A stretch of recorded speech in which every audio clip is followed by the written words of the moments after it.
राज्य के मुख्यमंत्री कहता है ऐसी घटना होती रहती है, तो फिर महिला आयोग को क्या कर सकता है? महिला आयोग जैसे संस्थान भी तो उसी के मातहत काम करते हैं। जब से झारखंड में हेमंत सोरेन के नेतृत्व में यूपीए गठबंधन की सरकार बनी है, तब से इस प्रकार की घटनाओं में इजाफा हुआ है। सरकार से कोई भय नहीं होता है या उनको ये महसूस होता है कि सरकार हमें संरक्षण देगी, प्रोटेक्शन देगी, हमारा कुछ नहीं होगा, तब फिर इस प्रकार की घटनाओं को लोग अंजाम देते हैं।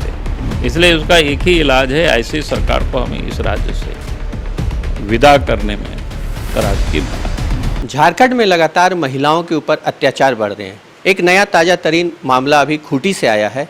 हमारे साथ पूर्व मुख्यमंत्री बाबूलाल मरांडी जी हैं। आइए उन्हीं से जानते हैं ये सारे मामले। सर, एक नया मामला खूंटी से लव जिहाद का आया है, आपने ट्वीट करके भी इसकी जानकारी दी है। क्या है सर ये पूरा मामला?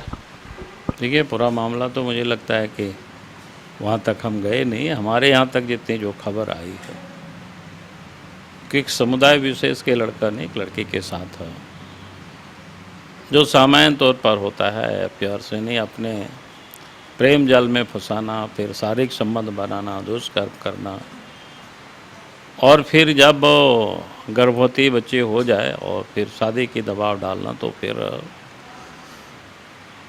उन्हें क्या कहते हैं, धर्म परिवर्तन के लिए दबाव डालना।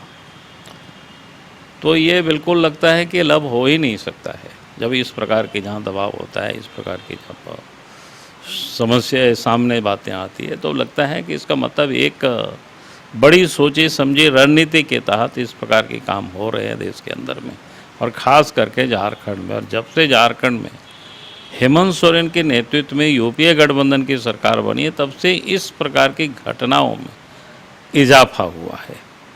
और जगह जगह लाहौरदगा हो, दुमका हो, या अभी खूंटी का घटना हो, तो ये चारों तरफ ये दिखता है।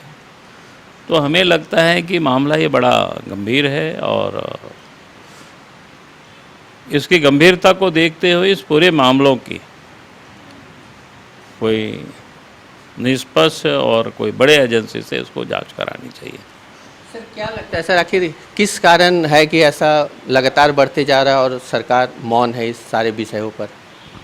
नहीं, लगातार बढ़ तो इसलिए जब अपराधियों को सरकार से कोई भय नहीं होता है या उनको ये महसूस होता है कि सरकार हमें संरक्षण देगी, प्रोटेक्शन देगी, हमारा कुछ नहीं होगा, तब फिर इस प्रकार की घटनाओं को लोग अंजाम देते हैं और बेहिचक लोग अपराध करते हैं।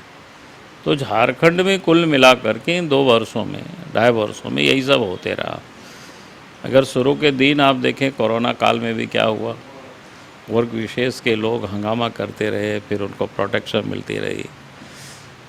अगर उनके ऊपर उस वक्त कार्रवाई हुई होती तो हम समझते हैं कि शायद फिर आगे कोई नहीं बढ़ता। फिर आपने देखा कि इस समय जगह जगह पर जो विद्यालय था उसमें उर्दू विद्यालय को लिख डालना, और जहाँ समुदाय विशेष की आबादी अधिक हो, तो आपने सबने देखा कि भाई वहाँ से जो खबरें आई कि रविवार को छुट्टी ना करके शुक्रवार को छुट्टी देना, जोर ज़बरदस्ती।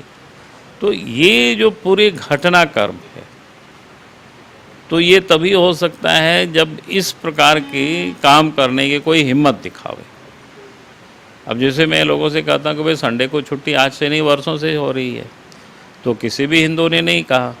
संडे को अगर आप कहें तो सामान्यतः जैसे ईसाई परिवार के लोग होते हैं वो चर्च जाते हैं, तो उससे किसी हिंदू को नहीं है। लेकिन एक मैन ने भाई चलो संडे को, संडे एक प्रकार से सबों ने उसको एक्सेप्ट किया कि नहीं, संडे को छुट्टी रहना चाहिए। तो आज तक तो कोई इसी में किसी ने कोई प्रश्न चिन्ह नहीं खड़ा किया।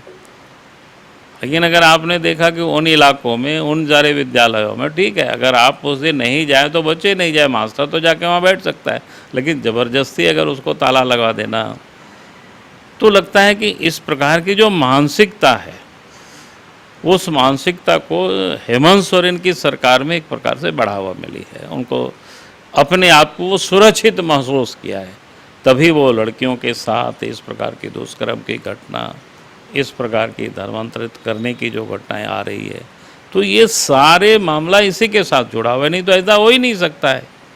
इसलिए आप देखेंगे इसी हाल के दिनों में जो घटना सामने आई, और उसमें से खास करके हम देख रहे हैं गरीब तबके के बच्चे, ट्राइबल वगैरह अधिक उसके शिकार होते हैं। चाहे वो दुमका में घटना देखे, लाहौर दग्गा में देखे, तुरंत रिसेंट में बात कर रहा हूँ, अभी तुरंत खूंटी की घटना है।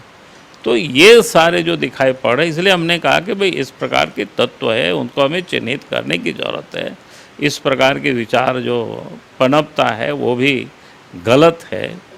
तो अगर कोई ऐसे काम करते हैं तो उसको फिर समय रहते हमें उसको दंडित करना होगा, उसके पर कार्रवाई करनी होगी और पूरे मामलों की हम तो कहते हैं कि इस पर जांच करानी चाहिए और निष्पक्ष एजेंसी और कोई बड़ी एजेंसी, एनआई जैसे एजेंसी जो होती है, ताकि इसकी और भी अगर बाहर से कोई कनेक्शन हो उन सारी चीज़ों का भी वो पता लगाया जा सके। सर, अगर देखा जाए पिछले 32 महीने से ये सरकार चल रही है और यहाँ पे महिलाओं चाहे जो भी हो, इन सारी चीज़ों को लेके महिलाएं आखिर जाएँ कहाँ जी?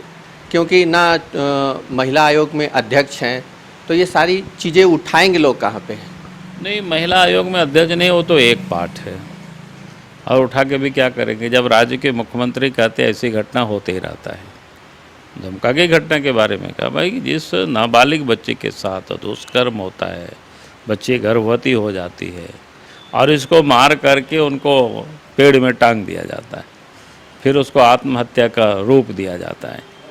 तो कुल मिलाकर के जब आप देखें तो फिर ये लगता है कि भाई जब राज्य के मुख्यमंत्री कहता है ऐसी घटना होती रहती है तो फिर महिला आयोग को क्या कर सकता है? महिला आयोग जैसे संस्थान भी तो उसी के मातहत काम करते हैं। तो कुल मिलाकर के आज जो प्रदेश में स्थिति है, आज जो इस राज्य में जो हेमंत सोरेन के नेतृत्व में यूपीए गठबंधन की सरकार चल रही, ये सरकार के कारण ही ये सारे मामला है। इसलिए उसका एक ही इलाज है, ऐसी सरकार को हमें इस राज्य से विदा करने में राज्य की भला है। तो ये थे बाबूलाल मरांडी जी, जिनका कहना है कि इस सरकार को विदा करके ही इस तरह के मामलों से हम निजात पा सकते हैं। कैमरा पर्सन प्रशांत मित्रा के साथ संजीव सिन्हा, समाचार प्लस।